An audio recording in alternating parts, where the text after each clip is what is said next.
বাঁচার অনেক ইচ্ছা। ইস রে, এ কথাটা শোনার পরে এতটা কষ্ট লাগে তা বলার মতো না। আসসালামু আলাইকুম, আমি এস এম সোহেল কিং এডিটের মাধ্যমে চলে আসলাম সে আমাদের প্রিয় নায়ক মান্না ভাইয়ের কাছে। সে হয়তোবা অনেক বছর আগে মারা গিয়েছেন, তবুও তাকে খুব মিস করি।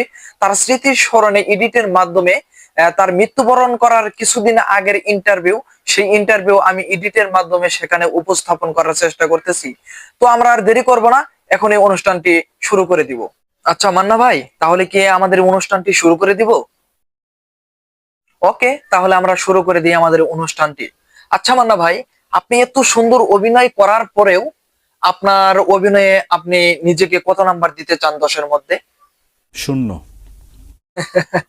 ওকে, নিজেরটা যেহেতু নিজে বলতে নেই, তবুও আপনি বলেছেন, আমরা সেটাই ধরে নিচ্ছি। আচ্ছা মান্না ভাই, চলচ্চিত্রে তো অনেক নায়ক আছে, তো আপনার পছন্দের নায়ক কে? রাজ্জাক। রাজ্জাক। ওকে, তাহলে আপনার পছন্দের নায়িকা কে? স্বপ্নের নায়িকা সেরকম কেউ নেই। আসলে আপনাকে অনেক বিশ্বাস করি, তো আপনি যেহেতু বলেছেন যে আপনার পছন্দের কোনো নায়িকা নেই, তাহলে আমি সেটাকে ধরে নিলাম আর কি। আচ্ছা মানা ভাই, অনেকের মুখে অনেক কিছু শুনেছি এবং কি অনেক কিছু দেখেছি। আচ্ছা বলেন তো, প্রেমের সংজ্ঞা কি? কোনো সংজ্ঞা নেই, তবে আমি মনে করি অনুভূতি। আসলে জানি না কার হায়াত কতটুকু রেখেছে, তবে আল্লাহ যদি বেঁচে রাখে 10 বছর পর আপনি নিজেকে কোথায় দেখতে চান? ফিল্মে। আচ্ছা মান্না ভাই, অনেকে অনেক কিছু দেখে ভয় পায়। কেউ কেউ ভূত দেখে ভয় পায়, কেউ কেউ জিন দেখে ভয় পায়, কেউ কেউ অনেক কিছু দেখে ভয় পায়, বিভিন্ন ধরনের জিনিস দেখে ভয় পায়। তো আপনি কি দেখে ভয় পান? ব্ল্যাকমেল।